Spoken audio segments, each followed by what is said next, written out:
Hello friends, ఈరోజు నేను రాకాస మూవీని ఎక్స్ప్లెయిన్ చేయబోతున్నా. ఈ వీడియోలో ఫుల్ స్టోరీనే చెప్పబోతున్నా. సో స్పాయిలర్స్ వద్దనుకునే వాళ్ళు ఇప్పుడే వెళ్ళిపోవచ్చు. అండ్ ఇంకా ఈ మూవీని చూడలేదంటే దగ్గరలో ఉన్న థియేటర్స్ కి వెళ్ళి చూసేయండి. ఇంకా వీడియోని స్టార్ట్ చేద్దాం. మూవీ ఓపెనింగ్ లో ఒక ఊరిని చూపిస్తారు. ఆ ఊరికి ఒక ప్రాబ్లం ఉంటుంది. ఏంటంటే ఆ ఊర్లో ఉన్న ఒక కోటలో బ్రహ్మరాక్షసుడు ఉన్నాడు. అతనికి ప్రతిసారి ఒక బలి ఇవ్వకపోతే వాడు వచ్చి ఊరు మొత్తాన్ని నాశనం చేసేస్తాడని అప్పట్లో అనుకునేవారు. సో వాళ్ళు 3 వార్నింగ్స్ వచ్చాక ఒకరి పేరును తీసి అతన్ని ఆ కోటలోకి పంపేవారు బలి కోసం. ఇలా మొదటిసారిగా 2000 సంవత్సరాల కింద చేశారు. తర్వాత 10 సంవత్సరాల తర్వాత మళ్ళీ ఆ రాక్షసుడు బలి అడిగాడు. ఆ ఊర్లో వాళ్ళు అతన్ని ఏమీ చేయలేక ఆ బలి కూడా ఇస్తారు. అండ్ ఇంకోసారి 500 సంవత్సరాల కింద ఒక చిన్న పాపని బలిగా ఇస్తారు. ఇలా ఎన్నిసార్లు ఆ వార్నింగ్ వస్తే అన్నిసార్లు బలి ఇచ్చేవారు. అయితే 500 సంవత్సరాల క్రితంలో అప్పట్లో ఉన్న రాజు ప్రతాప్ రుద్ర వర్మ దీన్ని చూసి ఎలాగైనా బ్రహ్మ రాక్షసుడిని వధించి ఈ బలిని ఆపాలని అనుకుంటాడు. దానికోసం ప్లాన్ వేసి సరైన టైం కోసం వెయిట్ చేస్తూ ఉంటాడు. అయితే ఒక రోజు ఆ కోటకి రెండో దారి ఉందని తెలుస్తుంది. అప్పుడు ప్రతాప్ తన సైనికుల్ని తీసుకొని ఆ వెనక దారి నుంచి వెళ్తాడు. వాళ్ళు ఆ బ్రహ్మ రాక్షసుడిని ఆ కోటంతా వెతుకుతారు. అయితే ఒక రూమ్ లో ఆ రాక్షసుడు కనిపిస్తాడు. అప్పుడు వాళ్ళు చంపడానికి చాలా ప్రయత్నిస్తారు, కానీ చివరికి చనిపోతారు. మళ్ళీ రాజు తిరిగి రాడు అని తెలుసుకున్న ఆ ఊరు ప్రజలు మళ్ళీ ఆ కోటలోకి ఎవరు వెళ్ళకూడదు అని రూల్ పెడతారు. ఇంకా ఎన్నిసార్లు అలా వార్నింగ్స్ వచ్చినా బలి సిద్ధం చేయాలని ఫిక్స్ అవుతారు. ఇప్పుడు సీన్ ప్రెజెంట్ 2026కి వస్తుంది. ఒక బస్ ఆ ఊరు వైపుగా వెళ్తూ ఉంటుంది. ఆ బస్ ని మన హీరో అంటే వీరబాబు ఆపుతాడు. బస్సులో ఎక్కాక అందులో తన పాత గురూజీని కలుస్తాడు. ఆయనతో నేను నా లవర్ ని పెళ్లి చేసుకోవడానికి యుఎస్ఏ నుంచి వచ్చేసా అని చెప్తాడు. అప్పుడు వాళ్ళు అడుగుతారు తను ఎవరు అని. అప్పుడు వీరు చెప్తాడు తన పేరు సుకన్య అని. అప్పుడు తన ఫ్రెండ్ ఏదో తన గురించి చెప్పాలి అనుకుంటాడు, కానీ వీరు చెప్పనీయుడు. అయితే ఆ బస్సు ఒక పెళ్లి మండపం దగ్గర ఆగుతుంది. అది ఇంకెవరిదో కాదు, సుకన్యదే. ఇది చూసి మనోడు ఫ్యూజులు ఎగిరిపోతాయి. తిన్నగా వెళ్లి సుకన్యతో కలిసి ఏంటిది బేబీ అని అంటాడు. అప్పుడు తను ఏదో ఒక సొల్లు కబుర్లు చెప్తూ ఇంట్లో వాళ్ళ కోసం చేసుకుంటున్నా అని చెప్తుంది. అప్పుడు వీరు ఇలా అయితే కాదు, ఎలాగైనా ఈ పెళ్లి క్యాన్సిల్ చేయాలని ఫిక్స్ అవుతాడు. తన ఫ్రెండ్ బాలరాజునే హెల్ప్ అడుగుతాడు. అప్పుడు వాడు తన్ని ఒక ప్లేస్ కి తీసుకెళ్తాడు. అది ముందు బస్సులో చూసిన ఆ గురూజీ ఇల్లు. తను ఒక పూజారితో పాటు బ్లాక్ మ్యాజిక్ కూడా చేస్తుంటాడు. అయితే తన కూతురు బాలరాజుకి బాగా తెలుసు కాబట్టి తన్ని హెల్ప్ అడగడానికి అక్కడికి వచ్చి ఉంటారు. అయితే తన లోపల ఉండడం వల్ల వీళ్ళు బయట వెయిట్ చేస్తూ ఉంటారు. అప్పుడు లోపల ఆ గురూజీ ఊరు పెద్దతో ఆ కోట గురించి మాట్లాడుకుంటున్నప్పుడు వినిపిస్తుంది. వీళ్ళు తొంగి తొంగి చూస్తూ ఉంటారు. అప్పుడు సుబ్బు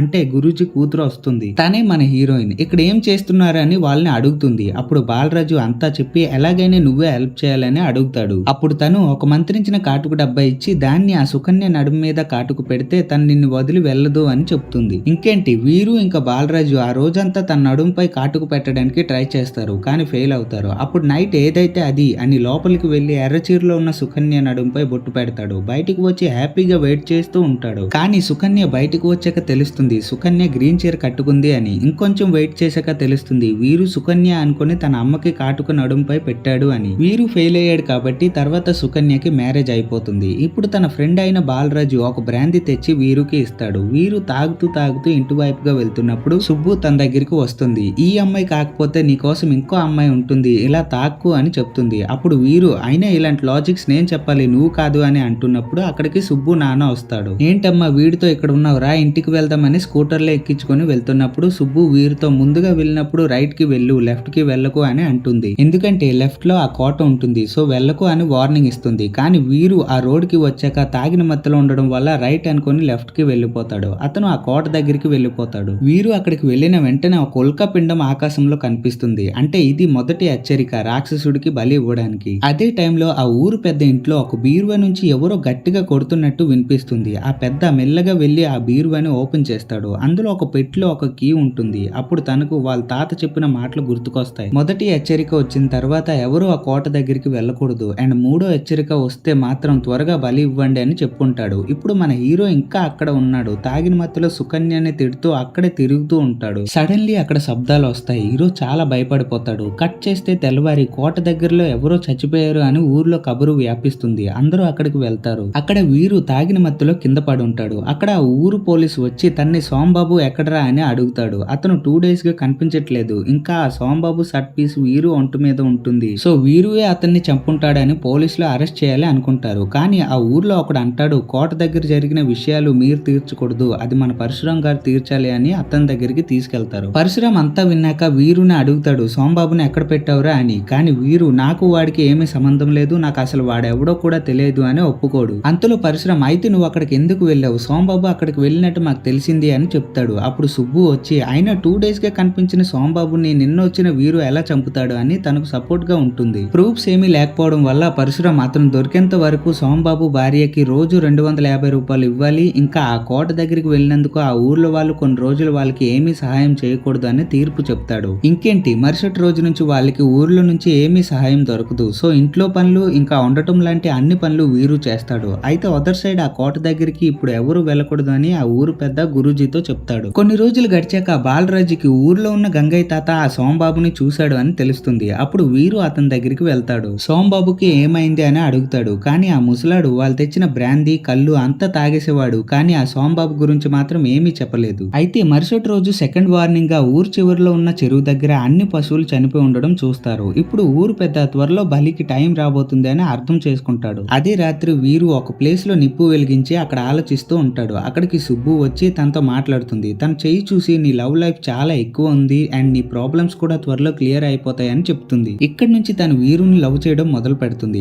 ఆఖరికి వీరుకు వేసిన పనిష్మెంట్ టైం కంప్లీట్ అవుతుంది. అప్పుడు బాలరాజు రే సుబ్బుని సరిగ్గా గమనించావా, తనని లవ్ చేస్తుందిరా అని చెప్తాడు. అప్పుడు వీరు ఇది తెలుసుకొని చాలా హ్యాపీ అవుతాడు. కొన్ని రోజుల తర్వాత మూడో హెచ్చరిక వస్తుంది. అప్పుడు ఆ ఊరు పెద్ద వాళ్ళ పూర్వీకుల నుంచి మారుతూ వస్తున్న పత్రాలను తెస్తారు. అందులో వీటన్నిటి గురించి రాసుంటారు. కథ ఏంటంటే 2000 సంవత్సరాల కింద ఆ ఊరికి ఒక పెద్ద మహమ్మారి వచ్చి అందరినీ చంపడం మొదలు పెట్టింది. అప్పుడు ఆ టైంలో ఉన్న రాజు చీకటి శక్తులు అంటే క్షుద్ర పూజల సాయం తీసుకొని ఒక రాక్షసుడిని తెచ్చారు. అప్పుడు ఊర్లో ఉన్న మహమ్మారి తగ్గి అందరూ హ్యాపీగా ఉంటారు. కానీ ఆ రాక్షసుడితో ఒక డీల్ పెట్టాల్సి వచ్చింది. 3 హెచ్చరికలు వస్తే ఆ ఊర్లో ఉండే అన్ని ఇళ్లలో నుంచి ఒక జంతువు ఇంకా ఒక ఇంట్లో నుంచి మాత్రం మనిషి బలి ఇవ్వాలి, లేదంటే ఆ రాక్షసుడు కోట నుంచి బయటకు వచ్చి అందరినీ చంపేస్తాడు అని డీల్ పెడతాడు. ఇలా అది జరుగుతూ వస్తుంది అని ఆ పత్రాల్లో ఉంటుంది. ఇప్పుడు ఈ విషయం అంతా ఊర్లో వాళ్ళకి తెలిసాక ఈసారి ఎవరు బలి అవుతారు అని కల్లోహలం ఏర్పడుతుంది. అప్పుడు ఇంట్లో పడుకుని ఉన్న వీరు బయటికి వచ్చి ఒకరిని ఈ గోల్ ఏంటి అని అడిగినప్పుడు పరశురాం ఆ కోట దగ్గరికి వెళ్ళాడు అని చెప్తాడు. అప్పుడు వీరు తిన్నగా అక్కడికి వెళ్తాడు. నేను వెళ్ళినప్పుడు నాకు అన్ని రకాల శిక్షలు వేశారు కదా, ఇప్పుడు మీకు కూడా అలాగే సేమ్ పనిష్మెంట్ ఇవ్వాలి అని గొడవ చేస్తాడు. కానీ పరశురాం తన మాట పట్టించుకోకుండా అక్కడ ఆ తాళంతో ఒక స్టోన్ లోకి పెడతాడు. అప్పుడు ఒక ప్లేస్ లో ఇంకో పత్రాలు దొరుకుతాయి. వాటిలో ఎలాంటి వాడిని సెలెక్ట్ చేయాలని ఉంటుంది. అది పట్టుకొని వాళ్ళు వెళ్తారు. ఇప్పుడు ఆ ఊర్లో నుంచి ఎవరు బయటికి వెళ్ళలేరు. ఎందుకంటే మూడో హెచ్చరిక వచ్చాక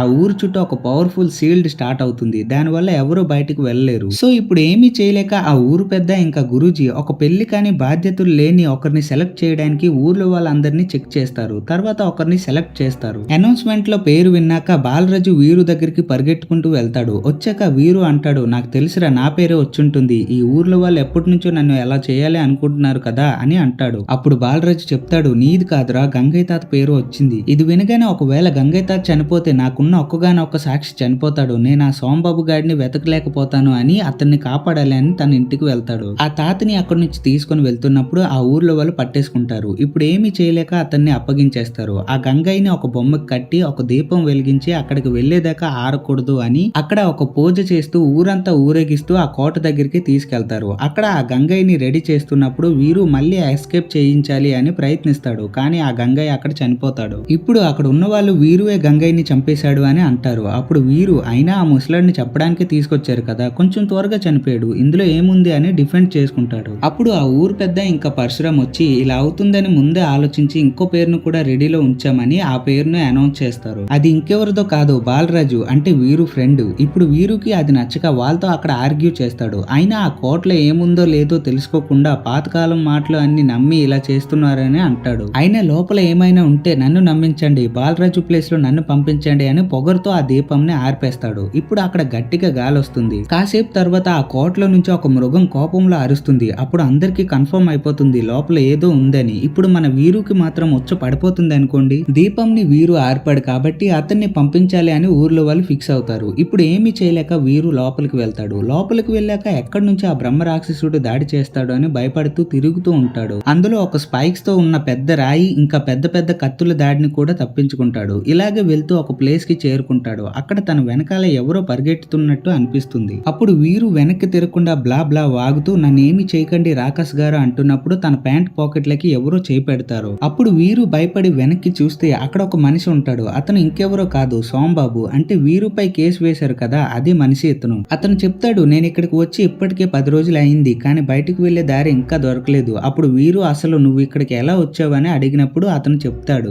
మ్యాటర్ ఏంటంటే సోంబాబు ఒక స్మగ్లర్, తన భార్యకి ఈ కోటలో నిధి ఉంది, దానివల్ల అందరూ ఇందులో రాక్షసుడు ఉన్నాడని భయపెడుతున్నారని తెలుసుకుంటుంది. సో తన భర్త అయిన సోంబాబుని ఫోర్స్ చేస్తూ లోపలికి వెళ్లి ఆ నిధిని తీసుకురావడానికి పంపించింది. అలా వచ్చిన సోంబాబు లోపలికి వెళ్ళాడు తప్ప బయటికి రాలేదు. ఇప్పుడు వాళ్ళకి ఒక బయటికి వెళ్లే దారి దొరుకుతుంది, కానీ అది ఒక పెద్ద రాయితో కప్పబడి ఉంటుంది. సో ఆ రాయిని తోయడానికి ప్రయత్నిస్తుంటారు. అంతలో ఒక బ్యాట్ వాళ్ళ దగ్గరికి ఎగురుకుంటూ వస్తుంది. అది వాళ్ళని చాలా డిస్టర్బ్ చేస్తుంది. తర్వాత వెనక నుంచి పెద్ద పెద్ద అడుగుల శబ్దం వస్తుంది. వెనక్కి తిరిగి చూస్తే ఆ రాక్షసుడు వచ్చుంటాడు. వాళ్ళపై దాడి చేస్తాడు. అప్పుడు ఎలాగోలా సోంబాబు ఇంకా వీరు ఒక చిన్న ప్లేస్ లో రాక్షసుడికి కనిపించకుండా దాక్కుంటారు. ఇంకో మార్గం కనిపించినప్పుడు అటువైపు వెళ్తారు, కానీ ఒక చీకటిగా ఉన్న చిన్న గుహలో పడతారు. అక్కడ వీరు ఒక అస్థికులతో ఉన్న డెడ్ బాడీ దగ్గర పడతాడు. వాడు చాలా భయపడిపోతాడు. తర్వాత సరిగ్గా చూసినప్పుడు అక్కడ ఉన్న గోడపై ఎవరో తెలుగులో ఒక విషయాన్ని రాసి ఉంటారు. ఏంటంటే ఇది రాసింది ప్రతాపరుద్రవర్మ సైనికుల్లో ఒకడు. అక్కడ ఉంటుంది, మేము ఆ రాకాసుడిని చంపడానికి ప్లాన్ వేసినప్పుడు మాకు ఆ రాకాసుడిని వీక్ చేసే ఒక చూర్ణం దొరికింది. అండ్ దాంతో పాటు రాకాసుడిని చంపడానికి 2 మంత్రించిన కత్తులు కూడా రెడీ చేశారు. ఆ చూర్ణం రాకాసుడిని వీక్ చేసిన తర్వాత ఆ కత్తుల్ని అతనిలో దింపితే అతను చనిపోతాడు. సో మేము ప్లాన్ చేసి వెనుకున్న ద్వారంతో లోపలికి వచ్చాం, కానీ ఆ రాకాసుడిని ఎదుర్కొన్నప్పుడు అందరూ చనిపోయారు. అందులో రాజుగారు ఒక కత్తిని ఆ రాకాసుడిలో దింపారు. అప్పుడు ఆ రాకాసుడు విశ్వరూపం మేము చూసాం. చాలా భయంకరంగా ఉంది. ఆ రాకాసుడు రాజుని చంపేశాడు. ఇంకా ఇంకో కత్తి అక్కడే ఎక్కడో పడిపోయింది. నేను అక్కడి నుంచి తప్పించుకొని వచ్చేసాను, కానీ మళ్ళీ ఆ ప్లేస్ కి వెళ్ళాలి అంటే దానికి ముందు ఉన్న ద్వారాన్ని ఓపెన్ చేయాలి. దానికోసం 2 ఉండాలి, కానీ నేను ఒక్కడనే ఉండడం వల్ల దాన్ని ఓపెన్ చేయలేకపోయా. ఇంకా నా లాకెట్ లో ఆ ప్లేస్ మ్యాప్ ఉంది అని రాసి చనిపోయి ఉంటాడు.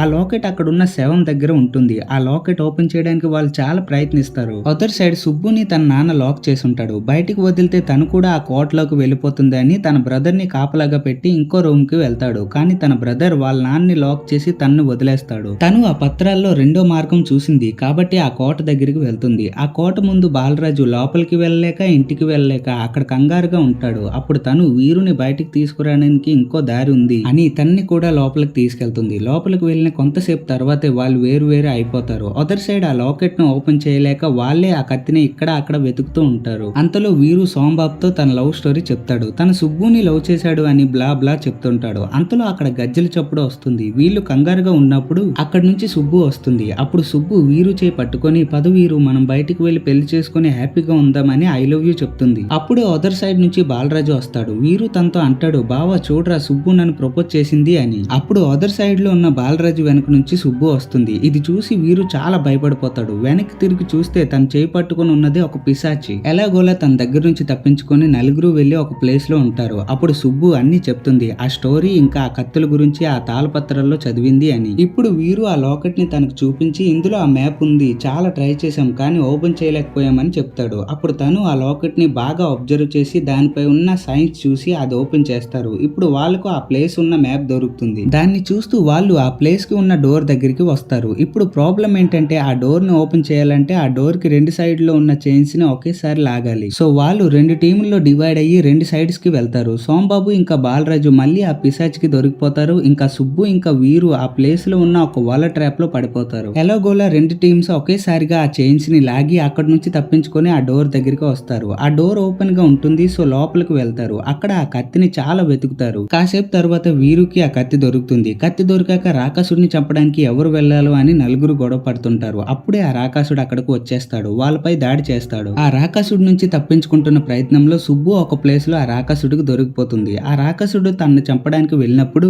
తన కాలికి ఉన్న పట్టీల శబ్దం విని ఆ రాకాసుడు అక్కడ ఆగిపోతాడు. అప్పుడు వీరు ఆ కత్తి తీసుకొని రాకాసుడి వైపు వెళ్తూ ఆ కత్తిని పడేసి ఇంకో కత్తిని కూడా తీసేస్తాడు. అప్పుడు ఆ రాకాసుడు వీరు పైకి దాడికి వస్తాడు. అప్పుడు వీరు ఒక చిన్న పాప పట్టీల్ని చూపిస్తాడు. మళ్ళీ ఆ రాకాసుడు ఆగిపోతాడు. ఆ పట్టీలు తీసుకుంటాడు. అక్కడ ఒక ఫ్లాష్ బ్యాక్ చూపిస్తారు. సరిగ్గా 500 సంవత్సరాల క్రితం ఒక చిన్న పాపని బలి కోసం పంపారు కదా, ఆ పాపని రాకాసుడు చంపకుండా తన్ని పెంచుకుంటాడు. సొంత కూతురులా చూసుకుంటాడు. చాలా రోజులు అయ్యాక ఆ పాప కొంచెం పెద్దది అయిపోతుంది. తన కోసం చాలా బొమ్మలు ఆడుకునే సామాన్లు రెడీ చేస్తాడు. ఇలా వాళ్ళు హ్యాపీగా ఉన్న టైంలో ప్రతాపరుద్రవర్మ తన సైనికులను తీసుకొని వచ్చి దాడి చేస్తాడు. ఆ దాడిలో పాపకి ఒక బాణం తగిలి చనిపోతుంది. అప్పటి నుంచి మనుషుల మీద చాలా కోపంగా ఉంటాడు. కానీ ఇప్పుడు మళ్ళీ ఆ పట్టీల్ని చూసి తన మెమరీస్ ని గుర్తు చేసుకుంటాడు. ఇంకా తన్ని ఊహించుకుంటూ తన మనసుకి ప్రశాంతంగా తగిలి అక్కడే మాయమైపోతాడు. అంటే మోక్షం దొరికిపోతుంది. ఇంకా ఈ పట్టీల మ్యాటర్ వీరుకి ఎలా తెలిసిందంటే వీరు అక్కడ కత్తిని వెతుకుతున్నప్పుడు ఒక చిన్న పాప ఆడుకునే చాలా వస్తువుల్ని ఇంకా ఆ పట్టిని చూశాడు. సో జస్ట్ ఒక అనుమానం వేశాడు ఇలా అయ్యుండొచ్చు అని. ఇలా వాళ్ళు ఆ కోట నుంచి బయటికి వచ్చేస్తారు. దీంతో ఈ మూవీ ఎండ్ అవుతుంది. సో ఫ్రెండ్స్ మీకు ఈ మూవీ ఎలా అనిపించింది, ముఖ్యంగా ఈ క్లైమాక్స్ నెక్స్ట్ మీ ఒపీనియన్ ఏంటి కామెంట్స్ లో చెప్పండి. ఇంకా మన ఛానల్ ని సబ్స్క్రైబ్ చేసుకోండి.